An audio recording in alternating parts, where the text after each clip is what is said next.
Let's go. Hi. So in this video, we are going to give an update on where we stand with the Bitcoin's quantum debate.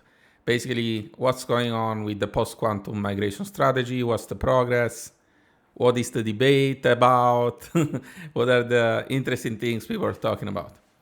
And I will focus on one topic that is the one of lost coins. There are coins that are exposed and are vulnerable to cryptographically relevant quantum computers, and we believe that most likely a part of them, basically, they are exposed and lost. Nobody controls the keys.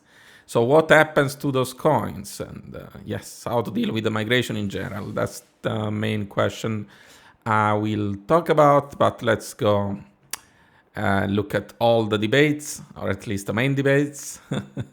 And yes, the one on lost coins is unavoidable. At some point, we will need to make a choice. That's the thing. But there are 4 debates, at least. One on urgency, one on which signature schemes to use, one on which output types to use. They're all very important. And yes, the last on how to deal with lost coins. So let's go. For the urgency, so I would like to say that, maybe it's true last year or 1 year ago, there was a debate on whether Bitcoin developers are sleeping or doing enough or caring at all about quantum. And, I think that if you knew where to look and you cared about learning what Bitcoin developers are doing, are they even thinking about quantum, there were already signs that this was an important topic. But probably the urgency and the attention increased over time. I would say that this was a big debate. By late 2025, still, it was this big question like, are Bitcoin devs caring at all? But by now, I think it's very clear that this is a big topic that developers are taking seriously. And yeah, it's actually very interesting. It's an interesting challenge, really. And the problem, how to deal with moving on from elliptic curve cryptography. So yeah, this is not really anymore a debate on whether people and Bitcoin developers are taking care of quantum. It's clear it's an important topic. Maybe there are still questions on whether they're focusing on the most important things or not. But I guess the effort is really not anymore a question. Next, we have a debate on which post-quantum signatures schemes should be used and how exactly should they be implemented. So, there are, in the family of hash-based cryptography, this is the strongest candidate today because it's based on the most conservative assumptions. We have trade-offs, of course. So, yeah, we should make very clear that there is no perfect replacement for elliptic curve cryptography. And yes, this is a technical problem. But yeah, the Bitcoin developers are evaluating different options: hash-based cryptography, lattice-based cryptography, isogenies, even maybe more for longer-term future. For now, the main candidate is shrinks and shrimps, coming from Blockstream Research.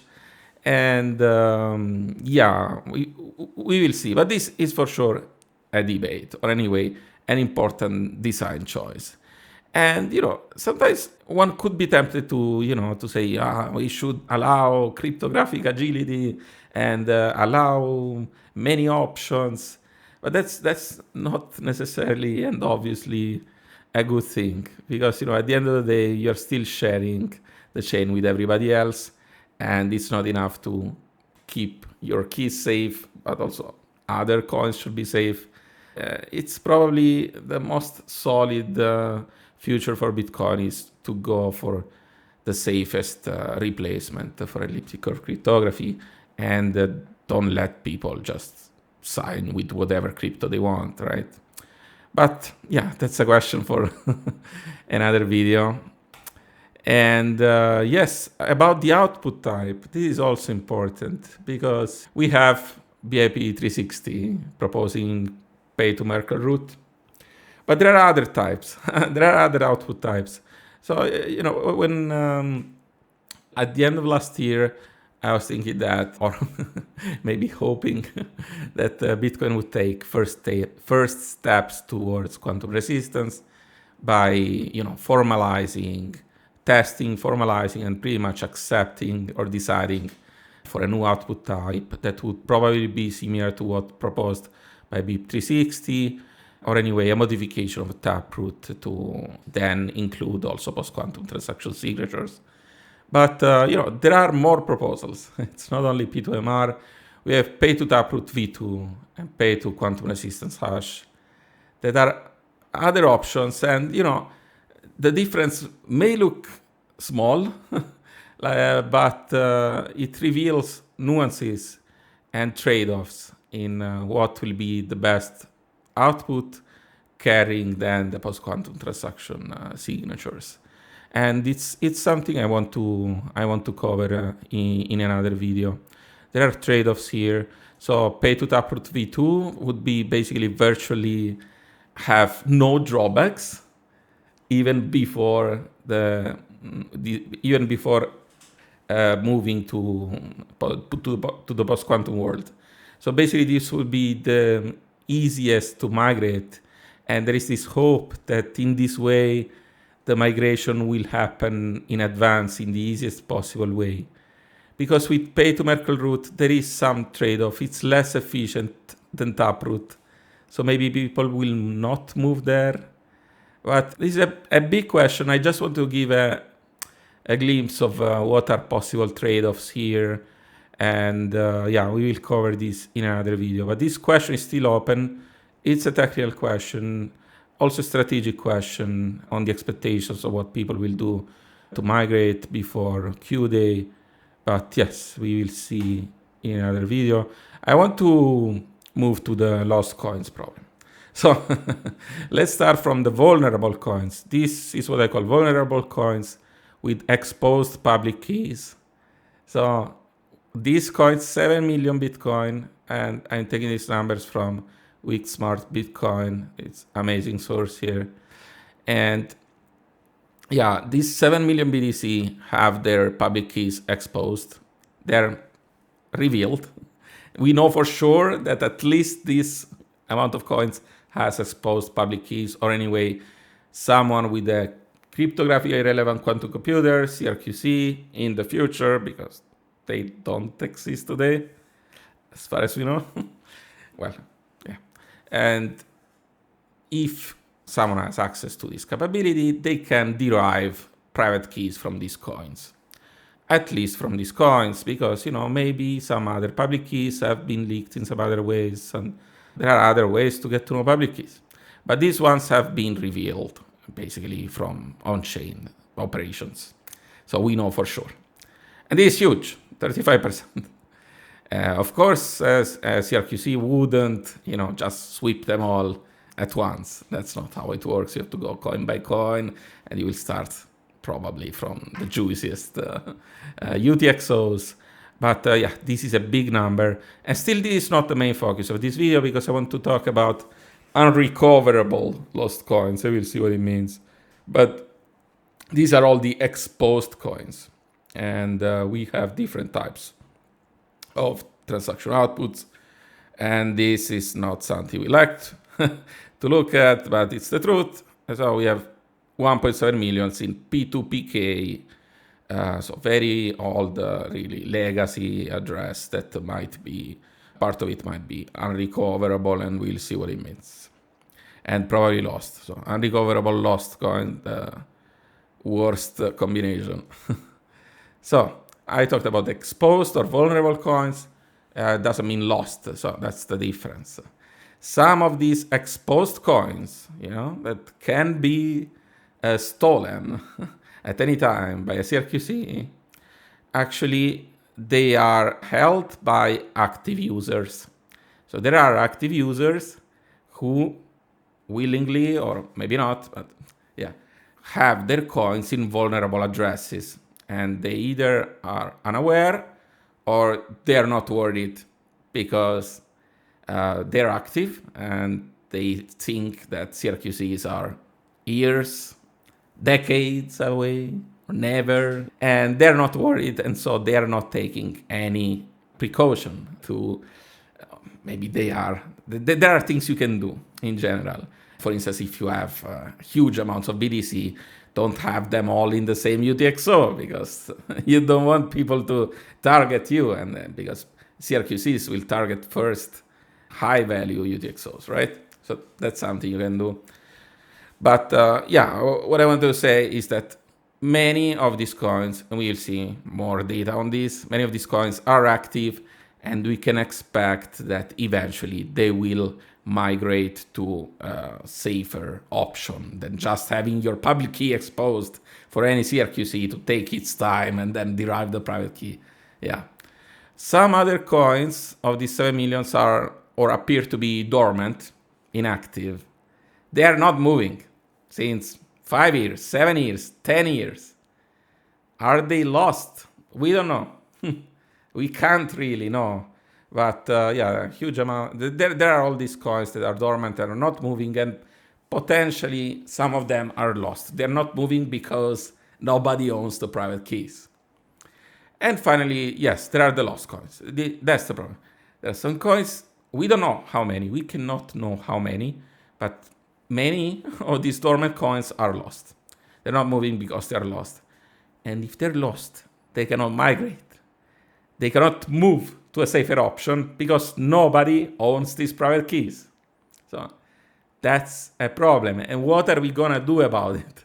That, for me, is going to be the most impactful, emotionally loaded, fundamental debate around quantum, even though there are other debates, more technical.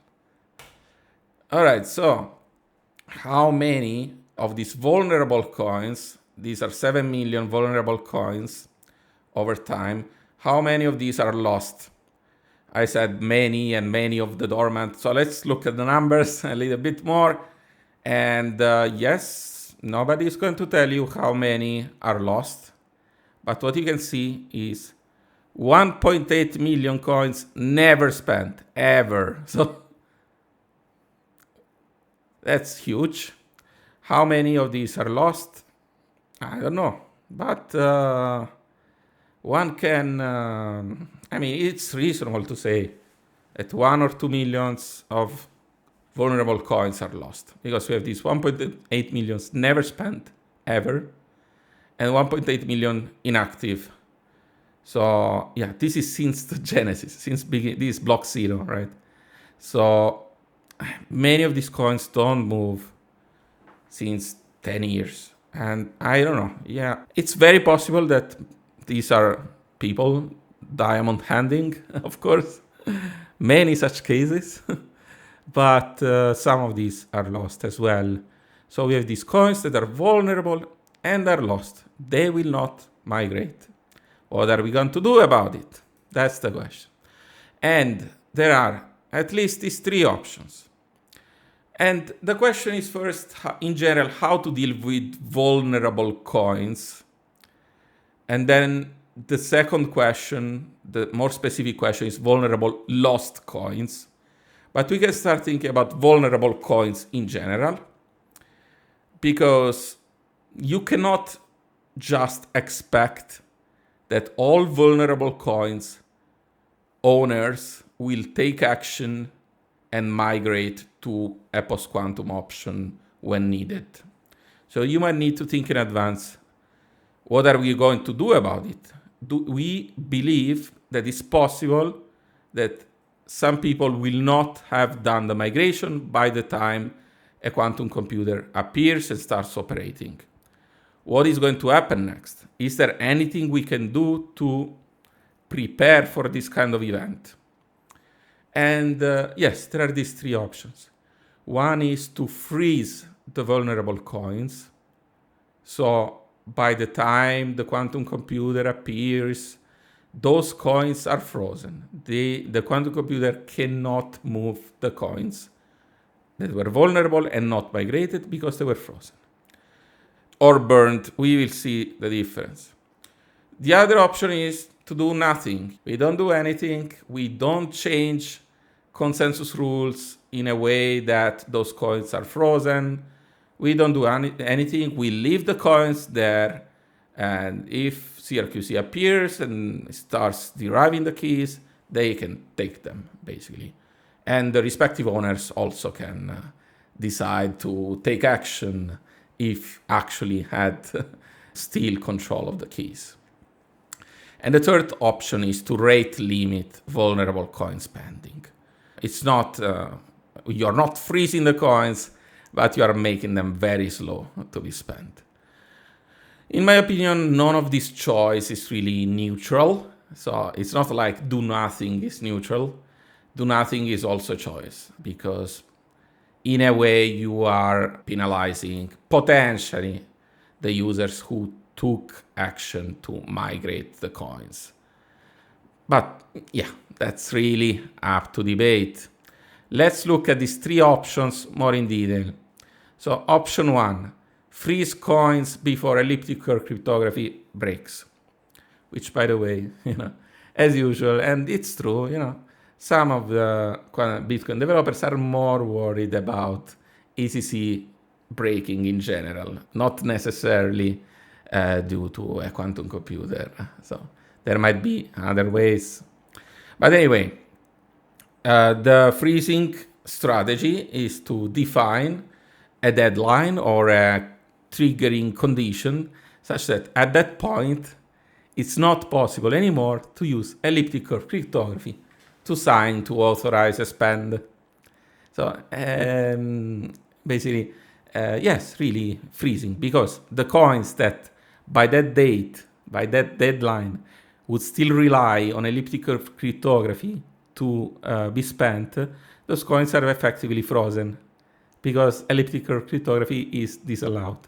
You cannot use it anymore. It is a soft fork, and now, yeah, you cannot use ECC. And the coins are frozen, which is good for network. Yeah, it's good because what is this trying to prevent is, what is the worst case scenario that this strategy is trying to prevent is that CRQC attacker, someone with a cryptographically relevant quantum computer, starts to sweep all these vulnerable coins, starting from some high value coins, derives the private key and starts to sell on the open market, or does other, or tries to profit in some other way that destroys basically confidence in Bitcoin as store of value. That worst case scenario, yes, it's, we can debate on how likely it is, but yes, it will be devastating for the value of Bitcoin and at the end of the day, the point of the network if nobody can trust this as store of value. There are risks here because the question is, how do you, how can you claim that this is not a sort of confiscation? How is it different from censoring in an opinionated way a certain group of users and basically removing their right to spend their keys? That's what you're doing. And the question on when to start freezing, when to activate the freezing is also a big question, because it's very difficult to just say, I don't know, by 2030, whatever is the block height, by 2030, we should stop ECC. Such a fixed deadline is good in a sense because it can drive urgency and it can drive people to take action if we manage to coordinate enough. But it's also bad because it might be a completely wrong deadline. Because maybe we say 2030 and CRQCs don't appear until 2040. And you removed ECC for no real reason. And we like elliptic cryptography compared to hash-based cryptography, at least for now. But yeah, that's not the only possible way to set the deadline, by the way. What I say here, proof of capability, means that the deadline can be conditional. So the freezing can be conditional based, for instance, of, proof of capability. If there is real proof on chain that CRQCs exist, or any way that elliptic curve cryptography can be broken, so you have some discrete logarithm oracle, anything, any way to invert discrete logarithm, that this can be proven on chain in some way, and then you freeze. So based on this proof that elliptic curve cryptography is broken. And there's also another way. You can ask miners to signal for disallowing elliptic curve cryptography. So that's in a way subjective, and also you're relying on miners to do the right thing at the right time. But that's also another way to avoid just setting a block height. For option 1, this is something that changed over time, because when we first started thinking, so it's 1 year ago, but even then, this was already known. But for some time, this was called more like a burn than a freeze. So the belief was more that if you disallow elliptic curve cryptography, you are burning vulnerable coins because they cannot be spent anymore, right? Their spending conditions, the script, the unlocking script, was relying on elliptic curve cryptography. And now you cannot use elliptic curve cryptography. So the coins are burned. That's luckily not the case. So it's not like, imagine all these vulnerable keys, 7 million, they don't do anything until Q day, and then we freeze. And then we disallow ECC. A big amount of those coins can actually be rescued, recovered, using so-called rescue protocols. That's the key here. So that's why we call freeze. We call this freeze and not burn, because these coins will be just temporarily unspendable. The rescue protocols are based on the fact that, yes, it's true that maybe elliptic curve cryptography will be broken, and someone will be able to derive private keys from public keys, but there are still knowledge asymmetries. There are things that the owner of the coins may know that an attacker couldn't possibly know. And the classic example is that, you should know that a quantum computer cannot break hash functions. So if hash functions were used to arrive at some step from the seed to the private key, then basically you have to prove that you know information on pre-image before the hash function. So an attacker has to be able to break hash functions as well to know what you knew. And if that's the case, then, other problems. But anyway, yes, there are different sorts of rescue protocols that are based on this fact, on basically using knowledge asymmetry. So we have zero knowledge proofs, arguments, zero knowledge proofs. You can prove that you knew this knowledge, that you had this knowledge that an attacker cannot have. This seems the natural way to do it, right? Zero knowledge proofs they look like the perfect candidate for that, because you prove something without revealing the secret. But there are problems here because, Bitcoin has to verify this proof. And that's not something that Bitcoin script can do today. So we need to implement some verification of zero knowledge proofs. And this is more complex than what we normally have on script. And also, there may be bugs. And this verification has to be sound. And the zero knowledge property has to be, safe and working, basically. So that's a bit more complex than what we would like to see. But still, there are other options, and this is commit reveal protocols. So we have dropkick by condition, lifeboat and lifejag at the addition here by Taj. And yes, they look more realistic to me, but we will see. The good news is that there are options to unfreeze coins. Now, the problem is that this knowledge asymmetry is not available for all sorts of coins, not available for all vulnerable coins. Some of these vulnerable coins were generated without these extra elements that would be known only to the holder. So those coins are effectively unrecoverable.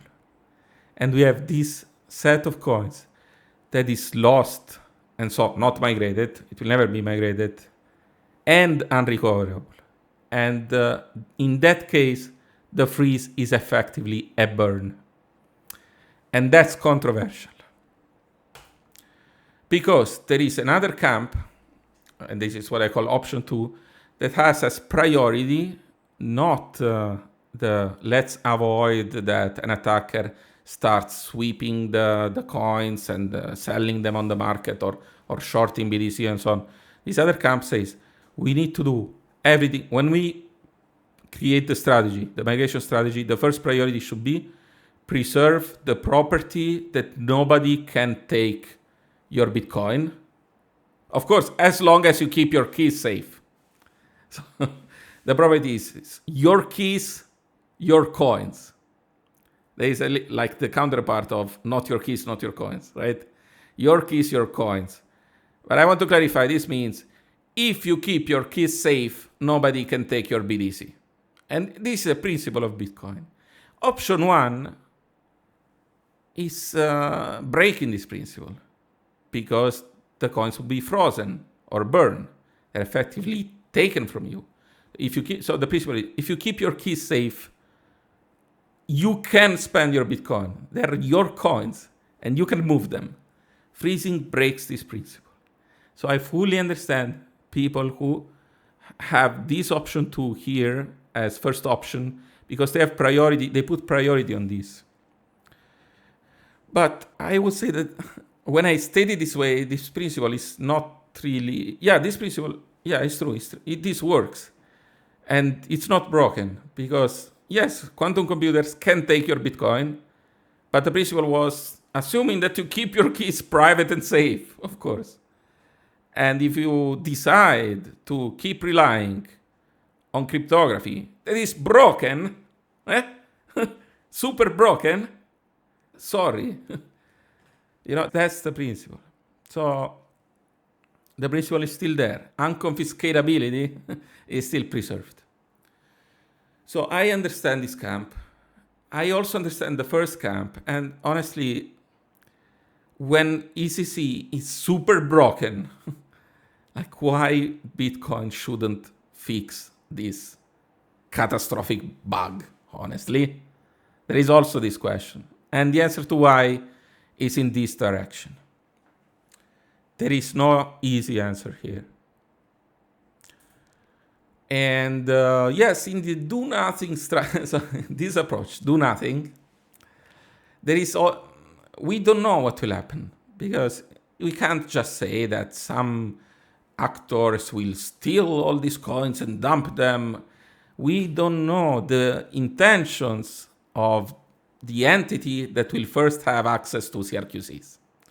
There are different scenarios here, and also there is this possibility that this was proposed, or at least made known by Nick Carter, about quantum salvage. So maybe, some state actor, US, they will likely be the first to get this capability, and maybe they will take care of, allowing recovery or whatever. I'm not a big fan of this option, at all.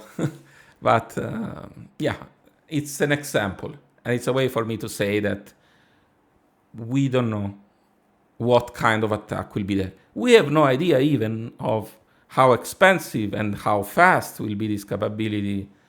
And, it's possible that this do-nothing strategy will eventually change depending on what we get to know. So yeah, big uncertainty here. Option 3 is a sort of a middle ground. So we have the Hourglass proposal. It was updated in February, Hourglass V2, and this would basically not freeze the coins, not burn the coins. You are still allowed to use elliptic curve cryptography, but at a very, very slow rate. So these parameters here, for instance, and by the way, this applied only to pay to public key, because these coins are the ones that are most likely not to be migrated, potentially lost. And yeah, the idea would be spend only 1 BTC per block. And if we take the numbers on P2PK, this means that even if you use this capability at maximum full throughput, it would take 32 years to sweep all these coins. So this is another option. In conclusion, the key, the core question here, what will drive the debate will be vulnerable lost coins. Because there is this, you can decide to freeze or do nothing, but if you freeze, you are burning. There is this hope that rescue protocols make this problem on freeze versus do nothing. There is this hope that rescue protocols make the problem smaller. And it's true. It's completely different to ask people to accept to burn 7 million coins compared to freeze 5 million coins and then release them, allow people to just unfreeze. That's not that bad, right? But there is still the problem of vulnerable lost coins, because those coins, vulnerable, unrecoverable lost coins, those coins cannot be rescued by rescue protocols, so they will be burned. And by the way, Satoshi coins are likely to be in this category. We are talking about million BTC. It's a big amount. And there is no answer. There is no way out. It will be burn versus not burn. So the confiscation or not confiscation question will be there, no matter how good and convenient rescue protocols will be, at least for what we know today. And yes, that's all I have on the debate on lost coins for now. I will maybe do another video on post-quantum transaction outputs, because that's very interesting as well. But that's for another time. Thank you, and until next time. Bye.